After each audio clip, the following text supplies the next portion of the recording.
Wow, those are tough acts to follow. All right, good morning, everyone. How are you all doing? Can't hear you. All right. I've been tasked, that's good, to talk about the biggest existential threat the human race has ever faced. Inspire you, and hopefully enough to take my challenge in 15 minutes. So bear with me as I tell you a little bit about who we are, what's happening to our climate, and what we can do about it. I represent the CLEO Institute. Anybody heard of the CLEO Institute before? Yeah, okay, great. We were founded by a science teacher who really believed the power on education, on lighting fires to make sure we can change the world. The CLEO Institute works to educate and empower communities to demand climate action, ensuring a safe, just, and healthy environment for all. In the last year alone, we trained more than 17,000 people through our trainings and engagements, from elected officials to teachers to students to faith-based organizations to everyone that was willing to listen. If you've all been looking out the window, you have seen that the climate has changed. The 2020s not only brought us the COVID pandemic, but it also told us that we are in a climate emergency. And the reason why that is happening is because we're putting so much warming pollution, man-made pollution, into the atmosphere, as if it was an open sewer. And that beautiful layer of protection that this beautiful blue planet has is what makes life as we know it. And we're putting that extra amount of energy that is costing our planet. So much energy that it really, scientists tell us, that it's equivalent to 600,000 atomic bombs going off every single day of the year. This is a big planet, but that's a lot of energy, and it's causing havoc in our climate. We're seeing more intensification in hurricanes destroying communities. We're seeing heavier floods and heavier rains. We're seeing glaciers melting. If you play outside, work outside, or been outside, you've seen extreme heat as well. Now, I'm going to let a scientist tell you why this is happening. In the sake of time, I'm going to put a video, and hopefully back there we can see it, hear it from a scientist from the National Geographic tell us what it is. If you look at it from space, the top of the world, the white ice acts like a reflector, like a mirror that sends back sunlight and energy and heat back to space. That's what made the Arctic the cooling system of the planet. I was walking with Leo on the edge of the sea ice in the high Canadian Arctic, and I told him we will not be able to stand on the frozen sea anymore in about 25 years. Scientific projections are that by 2040, there's going to be almost no sea ice left in the entire Arctic. Climate change, through warming and acidification, is affecting the entire ocean. Because of that, the Arctic is warming and melting at a rate that is faster than anything else we've seen before. All that white cap that expands in the winter and contracts in the summer, every time is expanding less and shrinking to a smaller volume. That means massive melting of glaciers, no more sea ice. For all these animals that depend on the sea ice for their survival, like the seals and the polar bears, their populations are going to crash.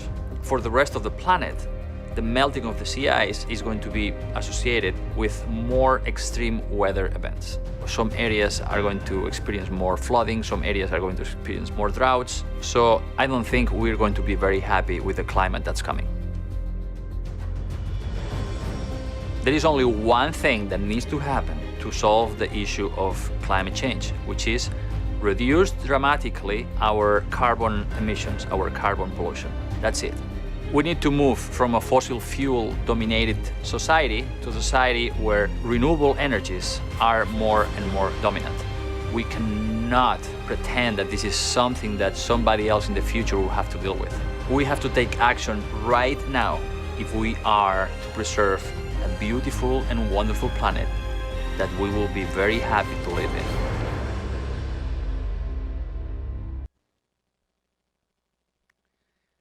Climate change is caused by two things. It is caused by us, human activity, but it's also caused by human inaction. Scientists have been telling us for decades that the climate is warming, and this has been our response so far. Just last year, the scientific community told us that we are in a code red for humanity.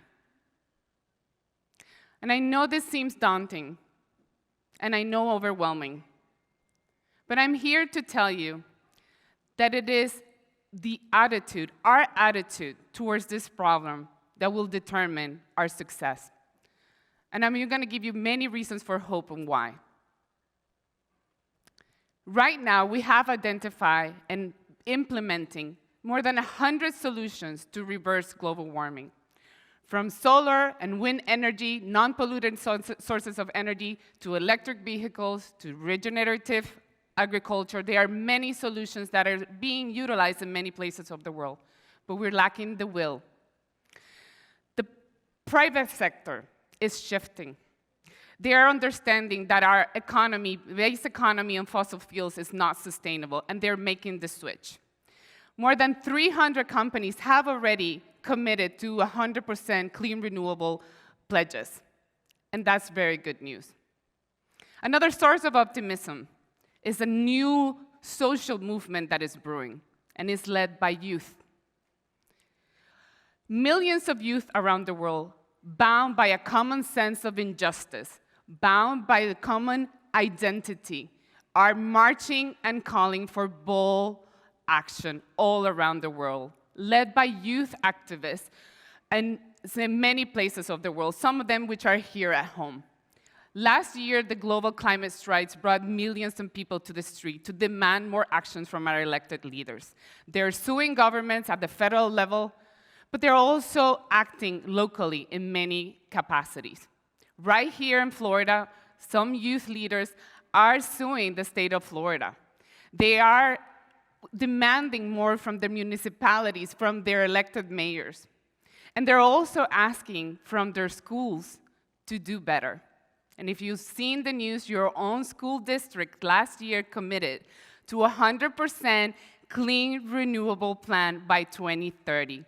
And that is great news. Applause? Yes. Because schools can be powerful agents of change. This is where we transform communities, and I'm so excited to be here with all of you change makers. And the school board leader will be here today. She'll tell you a little bit more about it, but this was driven by students. This was just like you. This was driven by teachers, and this was driven by staff members who really want to ensure a better future for all. And they came up with this roadmap to really get all schools to do better and to get them closer to that goal. So I want you to think about this as we go through this, because it really takes everyone. To solve the crisis, we need everyone. And what you do can make a difference. But you need to choose what kind of difference you want to make. Climate change is at the root of everything we care about. It touches everything. The beautiful cover called an atmosphere is our common roof. And everything is touched by a changing climate. And all the causes that we care about, poverty, social justice, housing, civil rights, everything is touched by an exacerbated climate. And I know, again, this may feel like a very daunting challenge, but you can make a difference. And I want to tell you a little story about somebody who has a deep love of nature and the natural world, who many years ago had a really awakening that shook her to the core.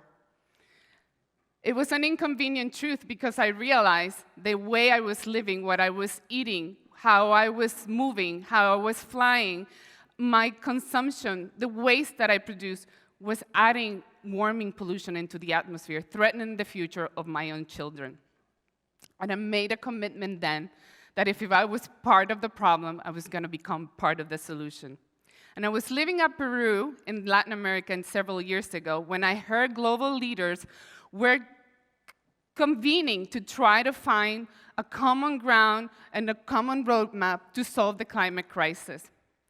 And so I decided to do something about it and decided to create a challenge similarly to what you are here doing today. And I created the Climate University for youth leaders to get empowered, to learn more about the crisis and empower them to make change. And many of these leaders are acting change in their communities right now. And some of their stories I carry with me forever. How one boy who, when asked why did he want to be a climate leader, he said, "Because I want to stop seeing the mountains cry." He lived in a community in the Andes surrounded by glaciers, and the glaciers have melted almost 50%. Another leader told me, "Because I want to breathe clean air, not carbon pollution, so I can stop my asthma attacks." Thankfully, that summit really created the pathway for the world to come together to sign the Climate Paris Accord in 2015 in Paris. And I was there. We many at the global center stage with the Secretary for the United Nations, bringing the voices and signatures of so many students like you from different parts of the world. One can make enough difference. Because if it's not us, then who? If it's not now, then when? And I'm going to leave you with 3 things you can do today to make change. I put some flyers on your table. You can scan those codes. But I want you to continue learning. I want you to continue be curious. You can scan this code or you can scan the ones on your table. Continue to learn. It's important. Follow our youth-led podcast, House on Fire, because our house is on fire. I want you to unleash your superpowers. The most powerful superpower that you have is the power of your voice. Talk to people about this issue, your parents, your siblings, your aunts, uncles, friends. Everyone matters. You can solve the crisis with us. Join us. Join the movement. Join the movement of so many students and youth around Florida. We convene every month with students like you from all over the state, and we're making solutions and we're making change at the local level. We are demanding more from our mayors. We are demanding more from our state representative. Just yesterday, we had many students talk at the state legislature trying to protect rooftop solar in the state legislature. But I want to leave you with this. Young people, when informed and empowered, realize, and when you realize that you can make a change, you can indeed change the world. And I hope you really consider the challenge that I'm about to pose.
Hello, my name is Charlotte Stewart-Tilley, and I am a 15-year-old climate activist living in Tallahassee, Florida.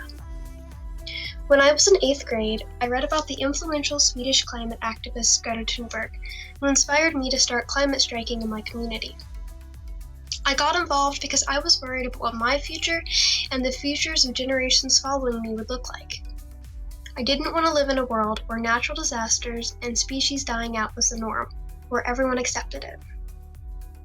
This is why I work every day to stop the climate crisis and promote climate justice, where environmental efforts and social justice go hand in hand.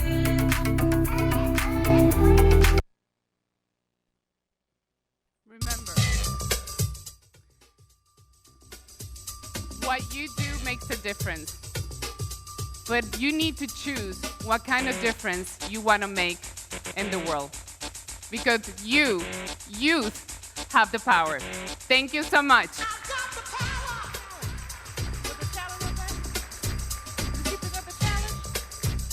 What's the challenge?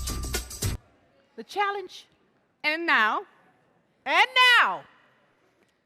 I challenge you, the CLEO Institute challenged you to create a school climate action plan that follows the Clean Energy Task Force recommendations and utilizes a multi-stakeholder educational campaign to help fight the climate crisis in Miami, Florida. It is a challenge nonetheless, but please know we're here to support you. The CLEO Institute is here to support you, and we're all here to support you. There is a roadmap that the school district has already presented that you can follow, and we'd be happy to support your efforts in making this challenge. Thank you so much, and I'm happy to take any questions. Yes, one more time, give it up for Yoca! All right, mic runners are ready. I know we got some questions. Oh, there's a few here. Let's go here, and then Olivia, let's go here, okay? Stand up, please, say your name and school, and ask your question. Right here? Right here, over here first. I can't see. Hi, my name is Lisa Napier. I'm representing Jan Mann Educational Center. My question is, what is one easy thing everyone can do that will positively affect the climate crisis? Talk about it. Talk about it with your friends. Talk about it on social media. Talk about it with your loved ones, your parents, your family, aunts, siblings. Talk about it. We need to have this issue become more mainstream. So talk about it. Talk about what you learned here today. That's right, let's talk about it. That's a Thank you. great question and great answer. Olivia, where did the light is right in my... Yeah, I know, mine too. Where is Olivia? Oh, way back there. Okay, got it. I'm Emily, or Ari. I'm representing South Miami Senior High. Do you completely agree with the steps that the school system plans on taking for climate change, or do you think there's more that they can actually do? You can always do more. However, I do believe that the Clean Energy Task Force has put a robust roadmap ahead for the district to follow. Now, I won't get into the complexities of some of the sources of energy and how we can overcome that, because we will need more time. However, I think it is important to, as all roadmaps, you need to take the first step to that journey. And you can always continue to improve that plan.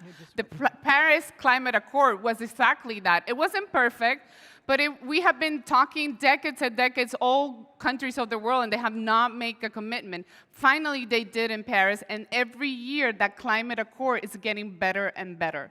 So as always, we could always strive to do better. Wow. Look, I don't know if you see this, Yoka. Look at the whole room. The hands are lit up. We're going to go over here with Cohen, and then over here with Olivia. And I'm not leaving. I'm happy to continue speaking with you afterwards outside or in break. I'm here for all of you, okay? Excellent. Hello, my name is Christian Evans. Right now I'm representing Dr. Michael Kropp Senior High School. And you speak a lot about talking to people, just trying to get the message out there and letting people know that the environment is this thing that we need to protect. But from what I've seen is that a lot of the time being able to empathize with people and getting them to understand that the climate is a thing that affects their daily lives is a very hard thing to convince people of. So what is one piece of advice that you'd give when you're speaking to people on, or trying to empathize with people and getting them to understand that the climate is a thing that affects them right now? Great question, very good question. Talking about climate is very difficult. It's an abstract thing because you don't really see it. And all this man-made pollution we're putting into the atmosphere is invisible in some cases. So it is very complex. But what I would say, and I talk to people, and at the CLEO Institute, we offer trainings and programs for free for people to become really comfortable talking about this issue. We have a climate speakers network for that purpose, and you can check it out on our website, cleoinstitute.org. So one of the things that I like to do and we like to teach is connect people with their hearts, what matters to them, make it relevant, and connect those dots. It's getting really hot out there. You don't need to be a climate scientist to understand that it's getting really hot. And for outdoor workers out there that may be working in our farms or working in construction or working anywhere outdoors, you can talk to them in a sense to say, you have seen, you're experiencing, you're being impacted by a warming climate right now. You may not be seeing it and you may not be understanding, but this is what's happening. Same thing, you can talk about, how our health is being impacted by this, because all that man-made pollution really causes tremendous health impacts. When it gets really, really hot, we see a spike on asthma attacks in the emergency room. So there are different ways that you can connect people, things that are happening on their lives every single day. Of course, we live in South Florida, and we know hurricanes really, come and are impacted by the climate. They're intensifying and becoming more destructive, and they're really becoming stronger much faster. So it's trying to make things that are relevant to connect those to people that makes the difference. Excellent. We got time for 2 more questions, but Yoca is hanging out. We're going to go here and there. Hi. Hi. My name is Doja Paul, and I am representing biotech at Richmond Heights. So my question is, sorry, the light is like in my eye. Who is causing the most damage? Like, what class of people is causing the most damage to climate change and making everything more polluted and not safe?